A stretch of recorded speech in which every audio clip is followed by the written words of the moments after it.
Friends, welcome back to our channel Shiva S Bike Point. Friends, अभी तक हम लोगों ने जो शुरुआत किया था इसमें 2 पार्ट्स हो चुके हैं। जब आपको अगर पता भी नहीं होगा तो हम लोग क्लासिक 350 के ऊपर में पूरी एक सीरीज लेके आ रहे हैं। पूरी सीरीज के अंदर में हम लोग पार्ट टू पार्ट एक वीडियोस बना रहे हैं। उस पार्ट वीडियोस को इसलिए बना रहे हैं कि आपका टाइम वेस्ट ना हो, और काफी टाइम हो जाने के बाद में लोग जो बड़े वीडियोस रहते हैं उसको देखना पसंद नहीं करते। अब एक बुलेट के ऊपर पूरी डिटेल में अगर वीडियो बनाना रहा तो काफी लंबी वीडियो बनेगी। फिर भी हम लोगों ने इसको पार्ट टू पार्ट लाने की आप लोगों के पास में कोशिश किया कि कम समय में आप लोगों का टाइम बचाते हुए हम लोग उस आपको ज्यादा से ज्यादा जानकारी दे सके। तो फ्रेंड्स, अभी तक जो हमारे पार्ट्स आ चुके, 2 पार्ट्स अभी तक आ चुके। अगर आपको जो हमारे जो एक्टिव सब्सक्राइबर्स है उनको पता है कि 2 पार्ट्स आ चुके हैं, ये 3rd पार्ट है हमारा। तो इस 3rd पार्ट के अंदर में हम लोग एक्सप्लेन करेंगे कि कैसे कैमशाफ्ट गियर वगैरह फिट करना है करके। फर्स्ट पार्ट में हम लोगों ने एक्सप्लेन किया था कि इसका गियर बॉक्स, कौन से नंबर का गियर, कौन कौन से गियर्स होते हैं, क्रैंक कैसे बिठाते हैं, हाइड्रोलिक्स कैसे बिठाते हैं। तो आप अगर फर्स्ट पार्ट और सेकंड पार्ट अगर आपने नहीं देखा तो सेकंड पार्ट में भी हमने एक्सप्लेन किया था कि क्लच बॉक्स की फिटिंग प्रॉपर कैसी होती है, स्प्रैक क्लच की फिटिंग कैसे प्रॉपर होती है। अगर आपने फर्स्ट और सेकंड पार्ट नहीं देखा है, वीडियो के डिस्क्रिप्शन में मैं लिंक दे दूंगा, फर्स्ट और सेकंड पार्ट आप जाके देख सकते हैं। अब ये 3rd पार्ट है। 3rd पार्ट के अंदर हम लोग एक्सप्लेन करेंगे कि ये जो कैमशाफ्ट रहते हैं, इसको कैमशाफ्ट की फिटिंग कैसी करनी है हमको, और साथ में इसका जो बैकलैश, जो टैपेट सेटिंग जो रहता है उसको कैसे करना है सेटिंग, और मैग्नेट को कैसे सेट करना। पार्ट के अंदर आपको डिस्क्राइब करूंगा, एक एक्सप्लेनेशन का पार्ट रहेगा, क्योंकि हम लोग क्लासिक 350 का पूरा एक पार्ट ही बना रहे। तो ये 3rd पार्ट हो जाने के बाद में जो आपका फोर्थ पार्ट आएगा वो आएगा ब्लॉक पिस्टन के ऊपर में, और लास्ट जो पार्ट रहेगा वो रहेगा हेड के ऊपर में। तो आइए, जो 3rd पार्ट एक्सप्लेन करना चाहता हूं मैं आपको पूरी तरह से, इस वीडियो की शुरुआत करते हैं। सो फ्रेंड्स, इस वीडियो की शुरुआत करने से पहले कुछ इंपॉर्टेंट टिप्स के बारे में बात कर लेते हैं। जैसे कि क्रैंक शाफ्ट के ऊपर में ऐसे 2 मार्किंग आप देख रहे हैं, ठीक है। और इसमें जो ये है, ये एग्जॉस्ट कैमशाफ्ट कहलाता है। इसके अंदर 2 प्रकार की मार्किंग है। इसमें 2 मार्किंग यहाँ दिख रही है आपको, और एक ये मार्किंग दिख रही है। तो ये जो 2 मार्किंग है वो, ये जो क्रैंक शाफ्ट है इसके 2 मार्किंग से मैच होगा। और इसका जो सिंगल वाला जो मार्क है वो इनलेट वाला, जो कार्बोरेटर साइड का जो कैमशाफ्ट लगेगा, जो इस पे लगेगा, वो इससे मैच होगा कुछ इस प्रकार से। तो एग्जॉस्ट वाला जो है वो इस पिन पे लगेगा, और इनलेट वाला इस पिन पे लगेगा। तो इसकी मार्किंग को सबसे पहले हम लोग टॉप पे, क्रैंक अभी टॉप पे नहीं है तो इसकी क्रैंक को पहले टॉप पे ले लेते हैं, इसकी मार्किंग को मैच कर लेते हैं। तो आप देख सकते हैं कि क्रैंक शाफ्ट की जो टाइमिंग है, जो मार्क है डबल वाला, वो कुछ ये साइड में आ चुका है। अब हम लोग इस कैमशाफ्ट को, जो एग्जॉस्ट कैमशाफ्ट है, इसको अभी यहाँ पे फिट कर लेते हैं। तो आप देख ही सकते हैं कि इसका जो डबल वाला मार्क था, ये डबल वाले 2 मार्क के बीचों बीच में आ चुका है। ये डबल मार्क आप देख लीजिए ध्यान से, ये डबल मार्क यहाँ मैच हो गया, और यहाँ भी डबल मार्क मैच हो गया है। अब करना यह है कि इसकी पहले हमको सेटिंग करना है, उसके बाद हम लोग इनटेक वाले पे जाएंगे। तो सबसे कार्बोरेटर वाले को छोड़ के पहले इसकी हम लोग सेटिंग कर लेते हैं। तो फ्रेंड्स, इसकी सेटिंग करने के लिए हमको 2 ओपन एंडेड स्पेनर 13 नंबर के पट्टी पाने की जरूरत पड़ेगी। तो आइए इसकी सेटिंग चेक करते हैं। पहले इसकी आवाज आप सुन लीजिए। बैकलैश या टैपेट सेटिंग किसको कहते हैं, ये देखिए इस तरह की जो टिक टिक आवाज है, आप ध्यान से सुनिए। इसी को टैपेट की आवाज कहते हैं, जो टिक टिक आवाज आती है। और अगर इसको देखिए, अगर ढीला छोड़ दिया तो ये टक टक ऐसा आवाज करेगा, और अगर आपने इसको ज्यादा टाइट मार दिया तो ये सो कुछ अलग सी आवाज करेगी। जैसे केमचेन कैसे टाइट हो जाती है, वैसे टाइप की कुछ आवाज करेगी। तो इसको हमको ऐसा रखना है कि ये प्ले भी रहे, ऊपर नीचे ऐसे हिले भी, और साथ में इसमें प्ले भी ना हो। तो आइए इसकी सेटिंग करके पहले ले लेते हैं। तो ये जो स्लू है, इसका नट सबसे पहले हम लोगों को थोड़ा सा लूज कर लेना है। ये देखिए, इसके नट को पहले पकड़ के थोड़ा सा इसको लूज कर लेना है हमको। लूज कर लेने के बाद में आप ये जो केम है, इसके अंदर की जो स्लीव है, स्लीव को थोड़ा सा हमको इधर में टाइट करना है। ये देखिए, आप ये हल्का सा टाइट कर लेना है स्लीव को। आप ये जो स्लीव है वो इनटेक, ये जो कार्बोरेटर वाले साइड में इधर घुमा रहे हैं आप, ये देखिए कुछ इधर से, और यहाँ जाके जैसे आप टैपेट सेट करते हैं, जहां पे हल्के हाथ से जाके बंद हो जाता है, आप उससे ज्यादा उसको फोर्स ना करें। ये जहां जाके हल्के हाथ से बंद हो जाए, इसको वहीं छोड़ देना है। तो देखिए, ये अंदर बाहर की तरफ हो रहा है, पर अभी इसमें प्ले नहीं रह गया। आप आवाज सुन लीजिए, अब इसमें कोई प्ले नहीं है, देख रहे हैं, अब इसमें कोई टिक टिक की हल्की भी आवाज नहीं है, ठीक है। तो यही इसी पोजीशन पे हमको, जैसे ये नट को हम लोगों को टाइट कर लेना है।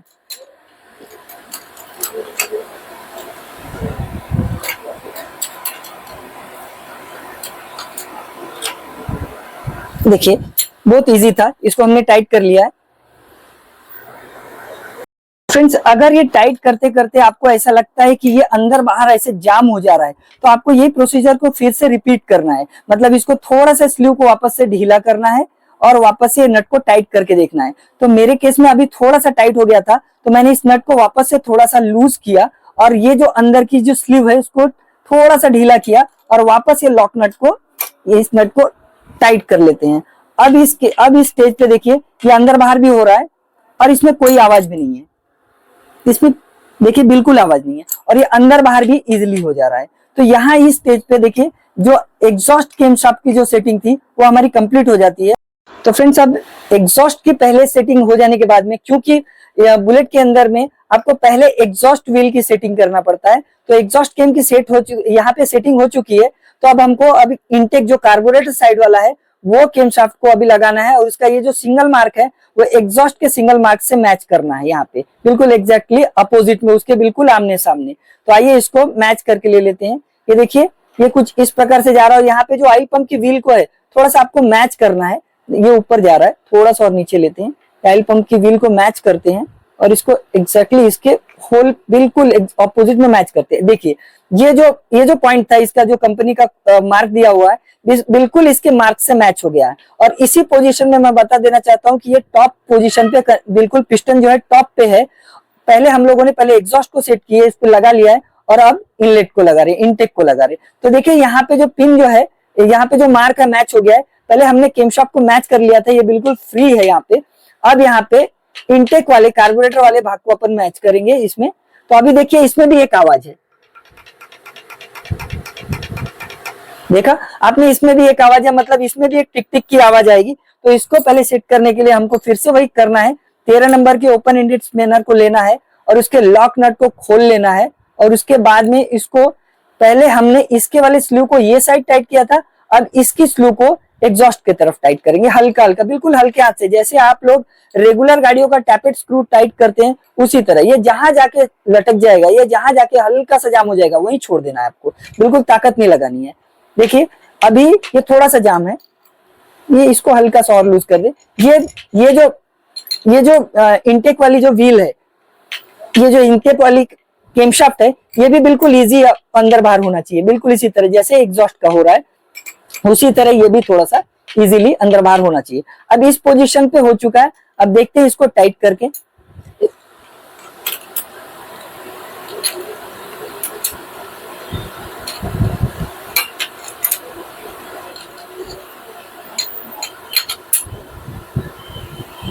चलिए अब इसकी व्हील को चेक करते हैं। आप देख ही सकते हैं इसकी व्हील भी अंदर बाहर होना चालू हो गई है बिल्कुल, ये देखिए। फ्रेंड्स आप देख लीजिए तो बहुत इजी था ये कैमशाफ्ट भी। यहाँ जो पहले एग्जॉस्ट वाला जो साइलेंसर साइड वाला पहले सेट किया हमने, ये 2 मार्क की मैचिंग करके और फिर सिंगल मार्क की मैचिंग करके इनटेक वाला कार्बोरेटर साइड को हमने मैच कर लिया। तो अब इसका एक्चुअली जो सेटिंग है वो 13 नंबर की पट्टी से हमने किया और ये उसी तरह किया जैसे कि हम लोग नॉमिनल जो टैपेट सेट करते हैं अपनी गाड़ियों की, हीरो होंडा या पल्सर जिसकी, उसमें स्क्रू रहता है, उस स्क्रू को हम लोग उतना ही टाइट करते हैं जहां पे जाके वो टच हो जाता है, उससे ज्यादा हम लोग कभी टाइट नहीं करते। अगर उसको आप ज्यादा टाइट मारने की कोशिश करोगे तो वॉल लीक हो जाएंगे। उसी तरह इसमें भी डरने वाली ऐसी कोई बात नहीं रहती है। इसमें भी ये पीछे की स्लू और स्लू का ये लॉक नट है, ये जो एक तरह का स्क्रू आप समझ लीजिए टैपेट स्क्रू, उसको वहीं तक लॉक करना है जहां तक ये जा रहा है। एक स्टेज पे जाके जब वो टाइट हो जाएगा तो उसको आपको छोड़ देना है और ऊपर के लॉक नट को आपको टाइट कर लेना है। उसी तरह सेम इसका भी प्रोसीजर करना है। और याद रखिए जब ये प्रोसेस हो जाता है तो ये कैमशाफ्ट कुछ अंदर बाहर होना चाहिए और इसमें कोई प्ले ज्यादा नहीं रहना चाहिए। उसी तरह इनलेट का भी, इनटेक का भी सेट हो जाने के बाद भी ये भी अंदर बाहर होना चाहिए और इसमें भी प्ले नहीं रहना चाहिए। तो देखिए इसी तरह की टैपेट सेटिंग बोलते हैं इसी को। इसमें बहुत सारे लोग घबरा जाते हैं कि इसमें इसको कैसे करना है, काफी क्रिटिकल है बोलते हैं, लेकिन इसमें ऐसा कुछ भी नहीं है फ्रेंड्स। देखिए मैंने आपके सामने बहुत इजी तरीके से सेट किया है, आप भी अगर ट्राई करेंगे तो बहुत इजी वे में ये सेट हो जाएगा। इससे घबराने की कोई बात नहीं है, बिल्कुल इजी तरीका है ये और आप कर सकते हैं। तो फ्रेंड्स आपने देखा ये कितना इजी था। और जब ये कैमशाफ्ट की सेटिंग हो जाए तो अब इसको पैक करने का प्रोसेस बाकी है हमारा। तो ये 2 प्रकार जो 2 वॉशर्स है या 2 सिम्स है, इसको ये एग्जॉस्ट और ये इनटेक वाले केम में हमको डाल देना है। और ये हो जाने के बाद में एक चीज और ध्यान रखिए कि यहाँ की जो व्हील है, ये व्हील को चेक कीजिए, जो ऑयल पंप की व्हील है इसको चेक कीजिए, इसका लॉक चेक कीजिए, इसकी ओरिंग चेक कर लीजिए कि ओरिंग बरोबर है कि नहीं। और ये सब प्रॉपर चेक हो जाने के बाद में अब इसकी प्लेट को हमको यहाँ पे लगा लेना है। तो फ्रेंड्स ये प्लेट को लगाने के लिए जो अंदर का जो प्लेन वाला भाग दिख रहा है जो ये अंदर की तरफ जाएगा, और जो ब्लैक किस थोड़ा सा भाग दिख रहा है जो पोर्शन वो बाहर की तरफ रहेगा। तो यहाँ पे एक डॉवल रहता है, पिन रहती है, और एक यहाँ पिन रहती है। इस पिन को चेक करके हम लोगों को इसको मैच कर लेना है। तो फ्रेंड्स इस प्लेट को टाइट करने के लिए ये जो 5 नंबर के 3 एलगी बोल्ट्स आते हैं, इसमें जो 2 बड़े जो है वो ऊपर की तरफ जाएंगे और एक जो छोटा है वो नीचे की तरफ आएगा। यहाँ पे जो डीप वाला भाग है उसमें छोटा आएगा। तो सबसे पहले हम छोटा वाला यहाँ पे नीचे लगा लेते हैं, और जो 2 बड़े बड़े हैं उसको ऊपर की ओर फिट कर लेते हैं यहाँ पे।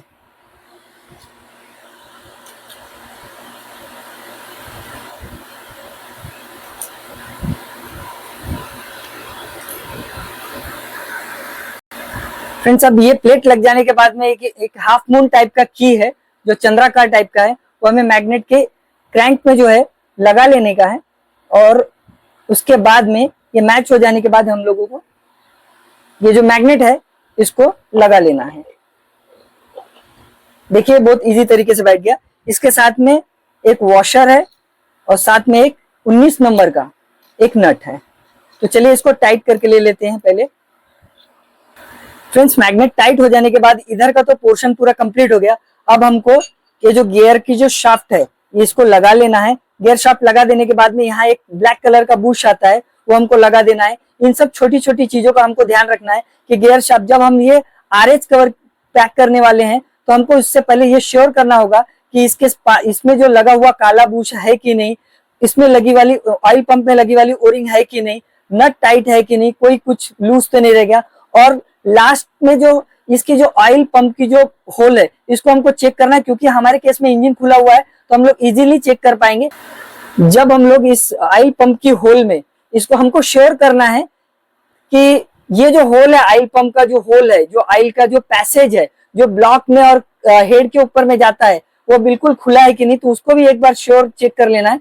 तो यहाँ पे पेट्रोल का हल्का सा फव्वारा मारिए आप, और ऊपर देखिए, यहाँ पे देखिए कि यहाँ से पेट्रोल निकल रहा है कि नहीं। तो देखिए निकल रहा है, इसका मतलब है आपका होल बिल्कुल अच्छी तरह से क्लियर है और अब आप आरएच कवर को पैक करने के लिए पूरी तरह से तैयार हैं।